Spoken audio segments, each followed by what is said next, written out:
So, hello everybody, it's Bob here from the PHE and HUI Telegram group, and this afternoon, as you can see by the side of me, I've got Keith Ronnie, the Executive Chairman and CEO of Powerhouse Energy, and also board member of Hydrogen Utopia. Hi Keith, how are you today?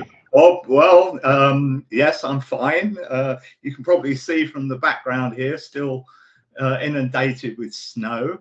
I live in Kent, and we've had quite a snowfall, so it's been an exciting few days. Absolutely.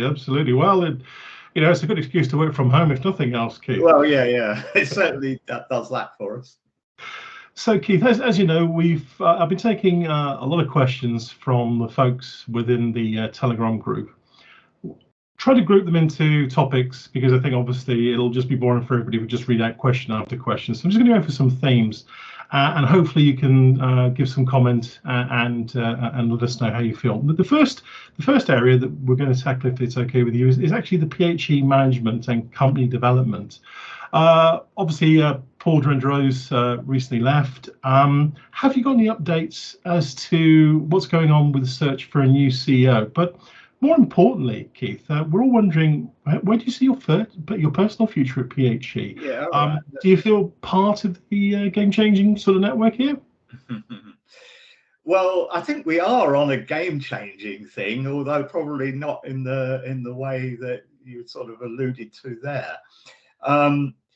First of all, I think on this hydrogen market, we're right at the very beginning of I think a revolution here in the way that our energy is going to be delivered to us. We're right at the sort of cutting edge of that, and especially in terms of being a small producer. That means we're probably ahead of others in the field, and not everybody's ready for us. And, we can only go at the rate that the market actually develops. And of course, it's an emerging market. So I think that our main focus has got to be on the hydrogen and how we get this in. And I'll talk a bit about that in a moment. But it may be that en route we've got to do some other things as well. We've got to keep the business going. We've got to keep the business expanding, and I think we can possibly move a little bit faster than the market will. So that's the beginning of that. So I think it's a very exciting sort of future, really, for the company. Now, as you say, we've had these changes in the board over the last year, and it's interesting because if we go back, I think, to the beginning of 2021, and you say, well, who was on the board in those days, and we look at there today, and there's not a single one of them still on that board. So we have had a big change, and it's all been for various different reasons, and I won't go into the detail of it, but we are on the point of, I have declared that I will step down from the chair, and that we are on the point of being able to announce something on that very, very soon indeed. We have to go because of AIM regulations. We have to go through all the due diligence and all the rest of it. So until that's all out of the way and I've got the clearance from the Nomad, I can't name names or anything like that. But I can say now that we will be able to announce a new chair very, very shortly, and some additional some new directors onto the board, non-execs, and maybe even this side of Christmas. So I'm hoping that we can. In terms of the CEO, well, I've made no secret of the fact I'm 74 years old. So I think it's inevitable that we're going to have a new CEO. Now, we've had a little bit of a recent experience, and we work in a I think we're working here in an environment which is not a normal, it's not a usual business environment. It's not a trading company as such. We're having to develop things, and it's a little bit unique. And I think, and this is coming from my own background in developing, these sorts of projects, that you need to have a certain background in order to really grab hold of it and move it forward. And so I think it's very important that we select the right person, and that, I think, is going to be something the board is going to have to look at, the new board in the new year, as we move forward. But what I've said is that I would certainly like to stay in an executive role of some form. It's up to the board whether I stay in the CEO role or we do something else, but in some executive role, because I'd like to drive this through, at least where we've got the first project. We can see, if you like, the road through to the first project being built. Sure.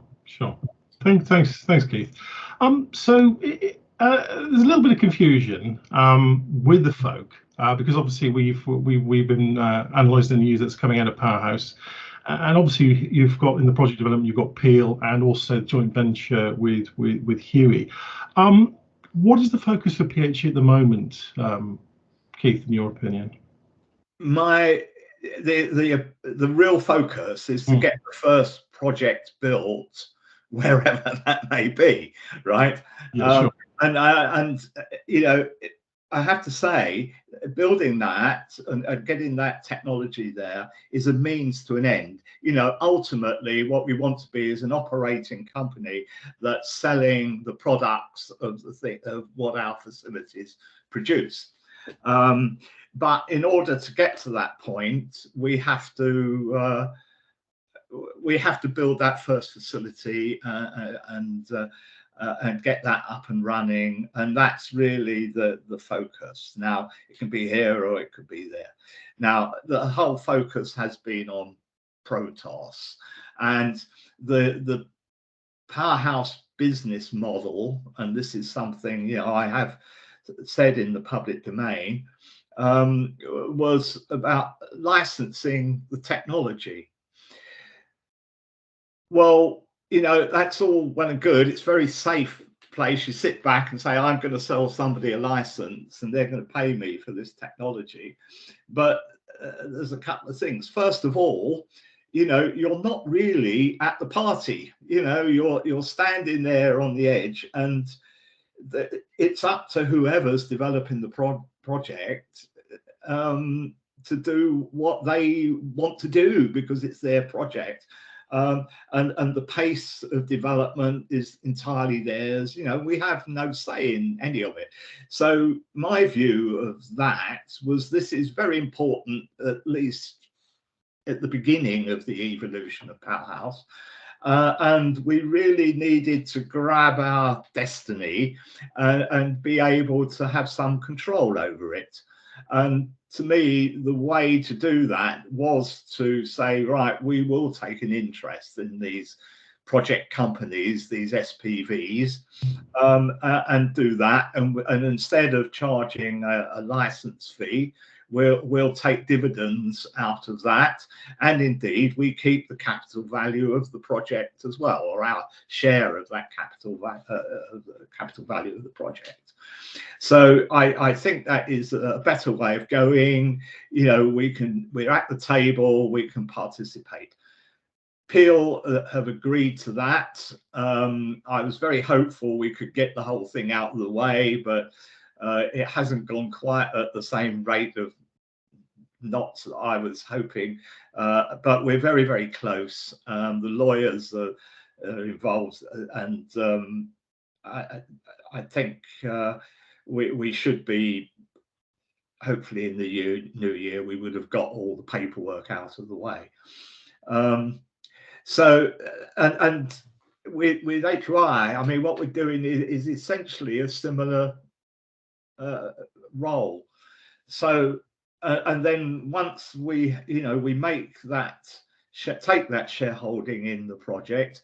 We've got a say at the table in terms of the project development, and in terms of interest, both partners have 50% of the shareholding in the project company, and so our interests are aligned. We haven't got an conflict there; they are aligned. So that is really where I'm coming from in all of that. Sure. I hope that explains some of it anyway. It does. I mean, obviously, we've had a lot of questions on project development, as you can imagine, Keith, and literally every day, I'm sure you have the same yourself. I'm asked two things: when's construction going to start at Protos, and when's the financial close expected? Yeah, right. Okay. Well, of course, those two things are a little bit related. Yeah. Right. Where are we at?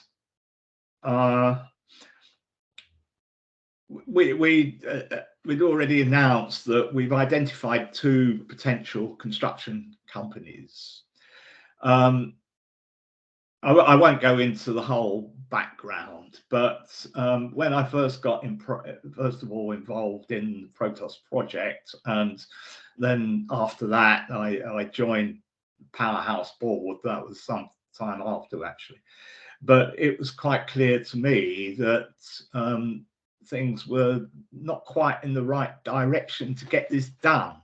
And that, again, it comes back to experience and understanding how projects get developed, and how indeed you can't just go to Joe Bloggs down the road and say, oh, build me a hydrogen plant, particularly not if you're going to get it financed. Now, it's okay if you finance everything yourself, you can do what you want, but we are talking about capital projects here, and it's not really within the grasp of certainly companies our size, and not even with Peel. You wouldn't build this all out of equity. We will probably, we've got different ways of financing, but we have to think about project finance, for example, and what are the requirements that meet that, and then you have to set up the contracts and all the rest of it that meet the requirements, and then we can go out onto the market. We can raise, we can decide what we do in terms of the equity, and do we bring debt into it, because that's probably the most efficient way of financing this, taking a loan from the bank effectively, because it's better use of shareholder funds, and it's cheaper. But they have rules as well around that. So we've needed to get, first of all, a contractor that has got the wherewithal, the capability, and indeed the balance sheet to do this project, to construct this project. As I say, in my opinion, it was not quite heading in the right direction, and we changed that. Peel listened to all that, they changed it, and we then went into a process of pre-qualification. We issued tenders, we had to do all the tender evaluation and all the rest of it, and that took us until it was sort of July, August before we got to that point. Since then, we've had further discussions with the contractors, and we've still got these 2 contractors, and we've got to decide which one to go with. They then wanted to do some more work, so we've asked them we asked them for further proposals on that, which they've now submitted, and that's taken us actually up to last month. Now, so we've got those 2 proposals, and we now need to have another round of meetings, and we'll probably ask one of them to do the next phase of work, which is some more refinement on the design of the plant, and also some value engineering, because you know, I think it's well known to everybody that over the last year or so, we've seen some massive escalation in prices. You know, inflation has been huge, and we need to get some value engineering done to try and push that price back down again, and what have you. And we've also got to get a contract, which is, you know, a proper legal contract with all the specifications and all the rest of it in there. So there's a lot of work that lies behind it all. And where we are now, I think it's going to take about 3 months to do this next phase of work. That's what the contractors have asked for. That will allow us to do this value engineering work and also to finalize the contract. Now, once we've finalized the contract, that then gives us our ultimate sort of construction pricing and all the rest of it, and we can then start to do the finance. Well, then I have to say that it will be another few months to put the financing in place. So, you know, we are certainly looking into next year.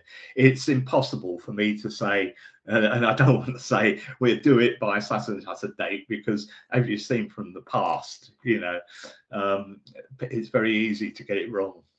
Sure.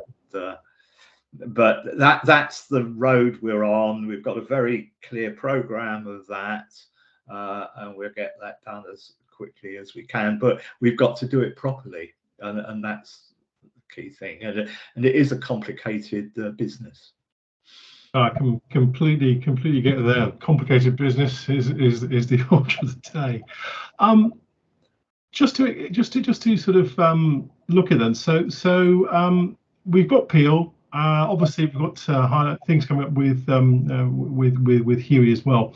But one of the things that I think I wouldn't say surprised us as shareholders, but certainly brought to our attention, was this situation in Scotland with what was happening in the you know, with the political situation of, is this incineration? Is this not incineration? Has that blown the whole Scottish project off course? How we? The Scottish project, I have to say, was never in our business plan. Right. So we've never budgeted for it. We've never costed it. Peel made the planning application. The planning application was granted, and I think it was unfortunate that it then became a little bit of a political football. Scotland has, well, first of all, it's necessary to understand that the regulations on waste management within the UK are actually devolved to the devolved health administrations. So the rules and what have you are different in England compared to Wales, compared to Scotland and Northern Ireland. And you get different things coming in. Now, it also means they can declare their own things. And I mean, one of the things that was being debated was that Scotland was going to ban landfill completely.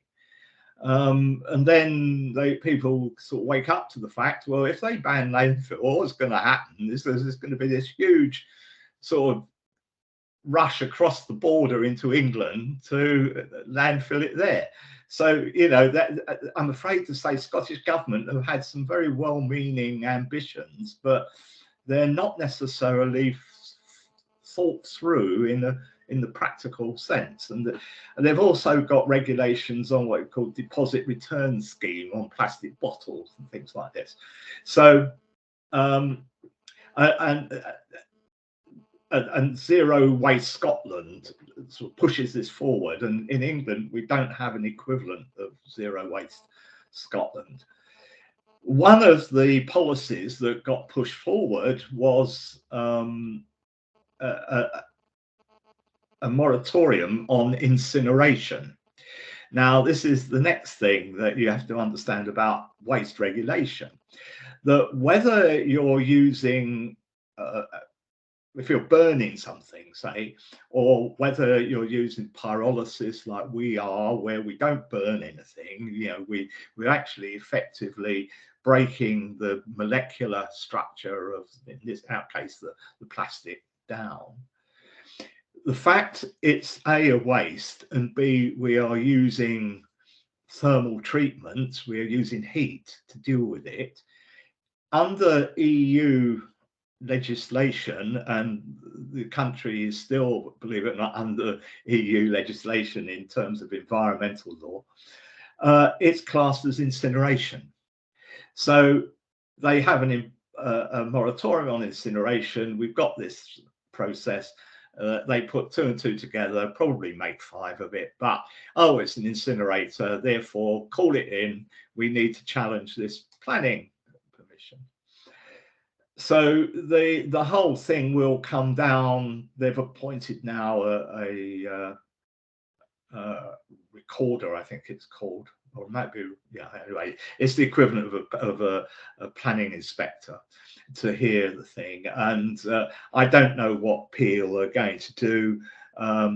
Some of these things can be really expensive, you know, but from our point of view, it doesn't, frankly, it doesn't make a big deal of difference to us, because as we've just said, you know, we've got alternative projects which are got a higher priority. And I have to say that, you know, I've not been involved in this Rothsey dock at all. So it's up to Peel, you know, as to what they want to do about it. Whatever they want to do, we will support it. But it's not a big deal as far as, you know, Powerhouse is concerned. Sure. Could we talk a little bit more about Peel? And another common thread of questioning that always comes my way is the exclusivity agreement that's with Peel. I see you smile. So from our point of view, I obviously understand there's a lot of technical and you know, engineering that needs to be done, and you're working your way through that. But is the agreement a little bit restricted? Because it seems like it's going very, very slowly. Is there any sort of performance metrics or anything that can be applied after this vote? Could I get a view from you, Keith? It's actually an option. Yeah, it's not actually. It's actually an option that they have. And of course, if we go and do another project in England, or you know, or in the UK rather, I should say, in the UK, it means that we can't then grant the exclusivity. So they've got that option until March, and it expires in March.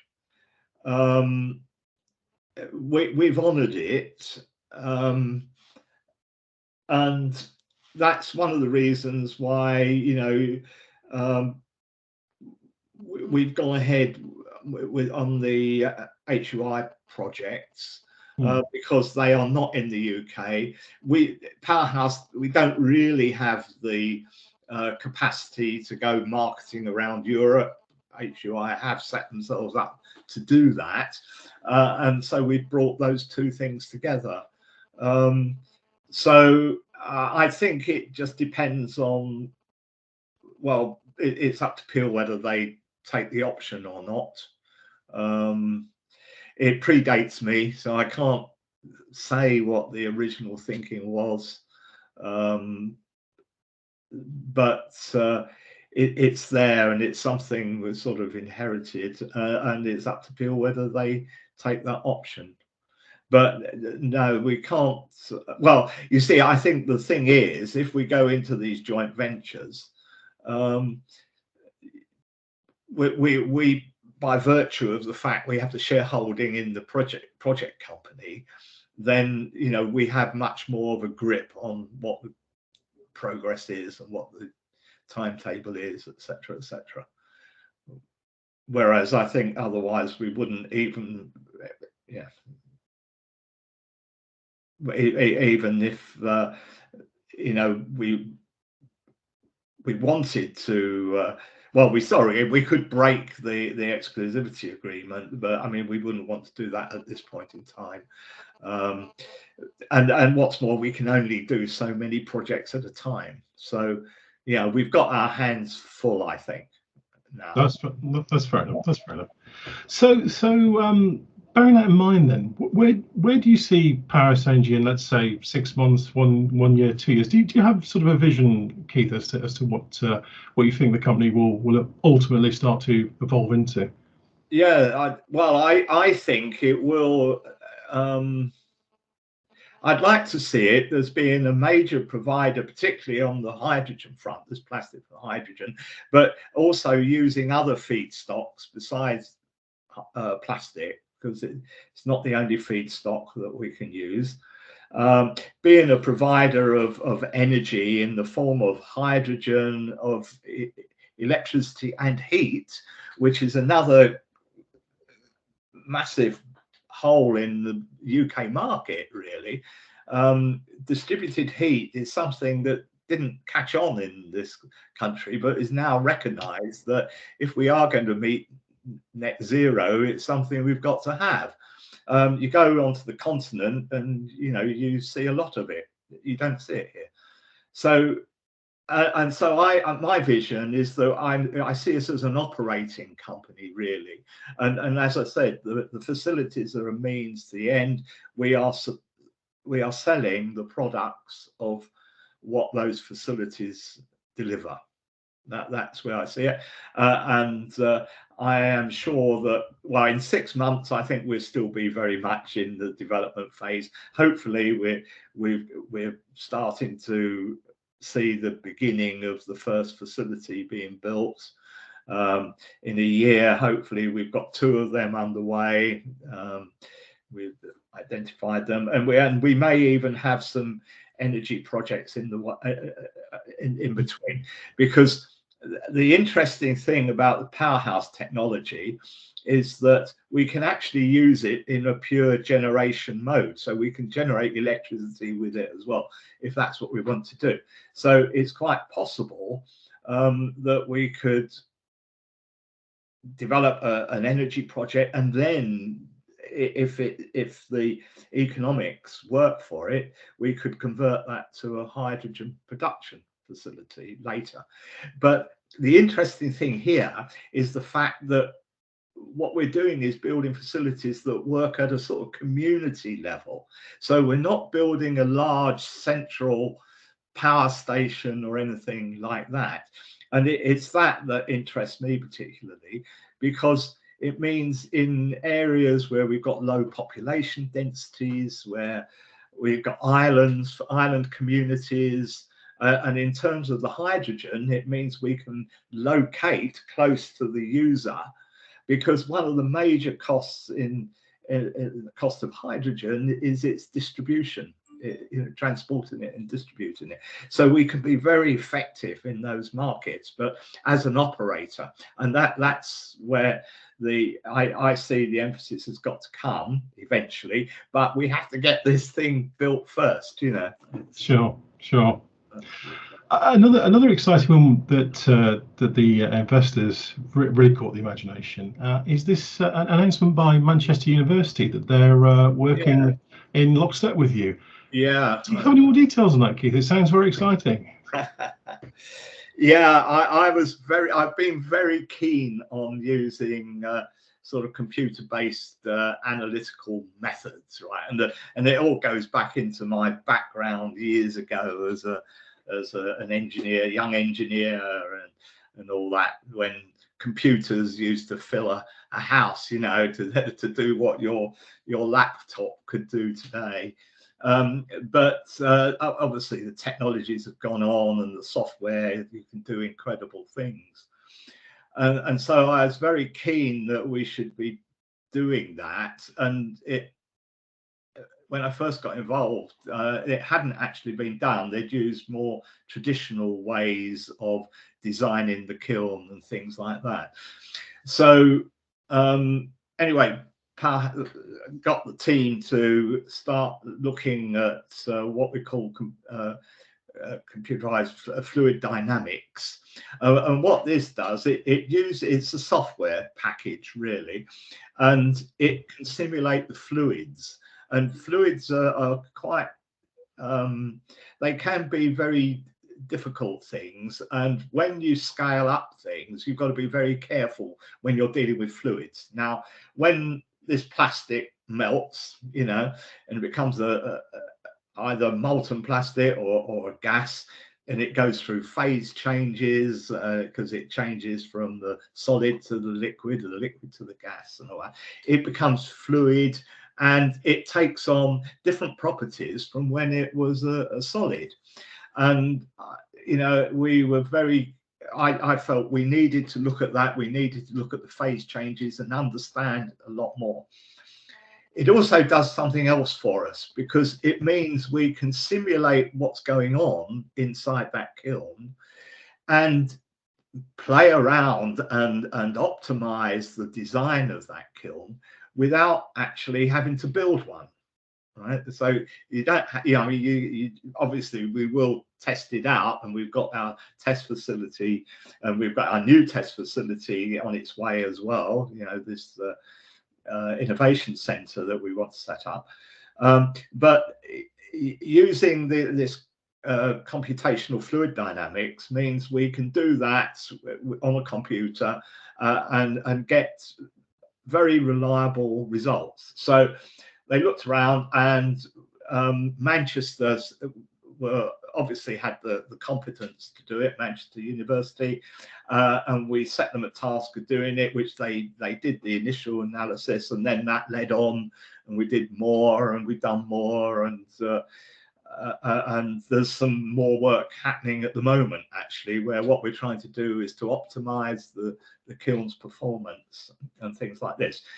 In the middle of it all, they said to us, we'd like to do some other stuff. We're quite interested in how you separate the hydrogen from the other gases, because what we do at the moment is use this pressure swing absorption, and it's quite an expensive process. It's an extra bit of kit that we have to put on the back end. And they wanted to apply for their grant funding through the EPSRC, Engineering and Science Research Council, EPRC, whatever the initials are, through the Research Council. And so we sponsored that, we supported it. And that helps a lot, because if you've got an industrial supporter, it means the research councils take you a lot more seriously. And so we supported that, and they got that grant, and that's something else that we're looking forward to as well. So, and you know, it's part of our design process and how we actually move this all forward into the 21st century, I would say. Yeah, it's very exciting. Yeah, absolutely. And I guess, you know, leading on to, you know, business development and the future. So we talked about different feedstocks. Has DMG got any other new inventions under wraps? What is the future for DMG? How do we continue refining? You can rely on the fact we will have new feedstocks. I will say that. Sure. Yeah, because I mean, to me, it's a natural thing. We've also got to look at the bio-based materials, you know, because we've got to look at carbon footprints and things like this. So there's a lot of development that the technology well, can benefit from, and we've got to take that forward. And that's the reason why I was so keen. The team wanted to develop this innovation center, technology innovation center, because, you know, we've been doing the work all along with the demonstrator up at Thornton. We had to move out of Thornton. We have to do that simply because the Chester University wanted to do other things with the site there. So we bit the bullet. Let's find another location which we can use as the headquarters, multitask it. You know, it can also be our R&D center. We've invested in a much more well, a smaller version of the commercial kiln, so it's much closer to what we're actually using commercially than the demonstrator unit is. and we will install all of those in the new building, hopefully first half of next year. So I think all this R&D is very important, because the thing about DMG is, you see, we can use different feedstocks at the front end, and we can produce different things at the back end. So I think at the moment we haven't touched what we can do with the syngas. The syngas that's produced has a number of gases in it, and the methane and all the rest of it. We haven't gone far in that. The other thing we need to look at is carbon capture, and that's the other thing we want to do as well, which I think is going to be a big thing. Yeah, sure. Sure, and I guess for Ellesmere Port as well, there's a big carbon capture. Yeah, we're in the right place there, because there's a carbon capture sort of node center there. Yeah. Right. So can we take it as read as you're doing the engineering? There's a connector potentially from the potentially. Yeah, we haven't got it yet, but yeah, there will be in the future. Yes. Right. Yeah. That will. That's really cool. Keith, to finish off on, look, it's been a real pleasure. Thank you so much for doing this interview with us. You've got the goodwill of a good 400 odd members of this channel. Yeah, and can I just say that that's appreciated. Well, yeah, and we feel, yeah. You feel the love. That's good. Yeah, we feel love. That's cool. However, obviously, one of the things,